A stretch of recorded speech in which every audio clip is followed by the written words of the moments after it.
Close your eyes for a moment and picture Johnny Depp. What comes to mind? Is it the wild, sun-bleached braids of Captain Jack Sparrow? The sharp, jagged black locks of Edward Scissorhands?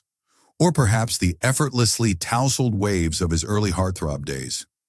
Johnny Depp's hair isn't just hair. It's a statement, an extension of his art, and a rebellion against the ordinary. Over the decades, his ever-changing hairstyles have told a story, one of transformation, defiance, and unapologetic individuality.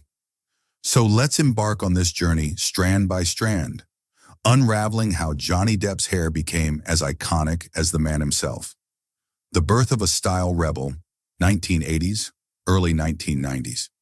Before the world knew him as a Hollywood legend, Johnny Depp was just a kid from Owensboro, Kentucky, with a mop of unruly brown hair and dreams of becoming a musician. His early look was raw, unpolished, a reflection of his rock and roll soul.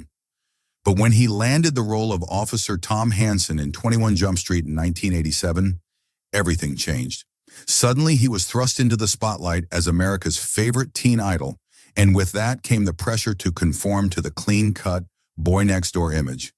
But even then, Depp resisted.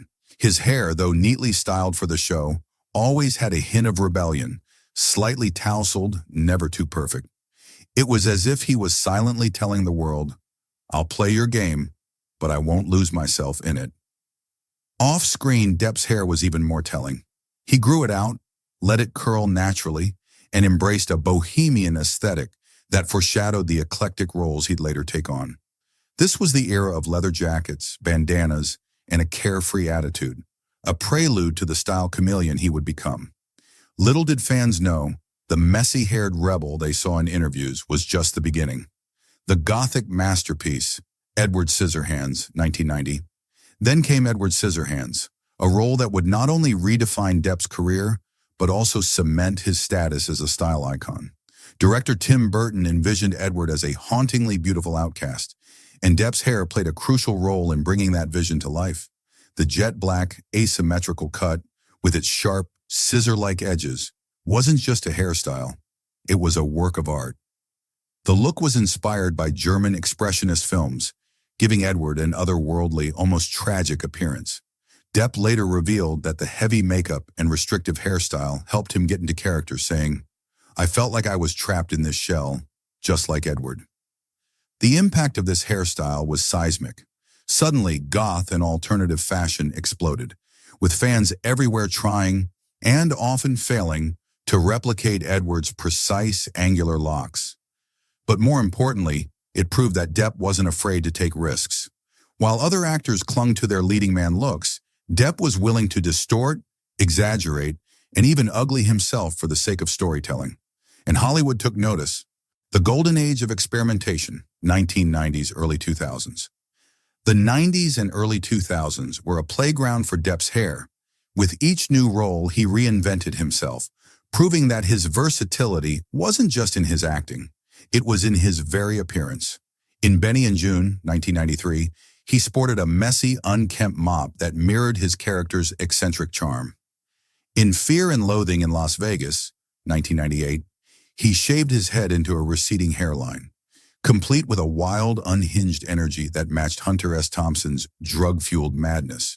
And who could forget Sleepy Hollow, 1999, where his character Ichabod Crane's long, wispy locks added to the film's eerie, gothic atmosphere. But it wasn't just about the movies.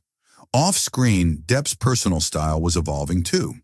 He grew his hair long, often tying it back in a loose ponytail or letting it flow freely in waves. He experimented with braids, beads, and bandanas, blending rock star edge with bohemian flair.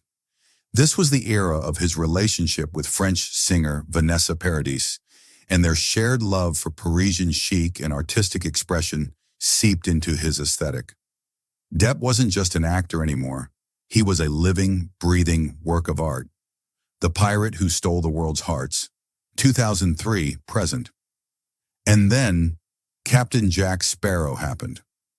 When Pirates of the Caribbean, The Curse of the Black Pearl hit theaters in 2003, no one could have predicted the cultural tsunami it would unleash. And at the center of it all, That hair, Jack Sparrow's tangled sun-bleached dreadlocks, adorned with beads, coins, and who knows what else, became an instant sensation. Depp famously based the look on a mix of Keith Richards and a drunk peacock, and the result was pure magic. The hairstyle wasn't just wild, it was meticulously crafted. The makeup team used a combination of real hair, extensions, and wax to create that "I just survived a hurricane" look, and the world went nuts. Suddenly, men everywhere were begging their barbers for the Jack Sparrow. Halloween stores couldn't keep pirate wigs in stock, and even high-fashion runways took inspiration from the disheveled, undone aesthetic. Depp had done it again. He'd turned a hairstyle into a global phenomenon. But here's the fascinating part. Depp didn't just leave Jack Sparrow on the screen. In the years that followed, elements of the pirate's untamed spirit crept into his real-life style. He kept his hair long, often braided or loosely tied, with a weathered, lived-in feel. It was as if Jack had seeped into his DNA, blurring the line between character and man.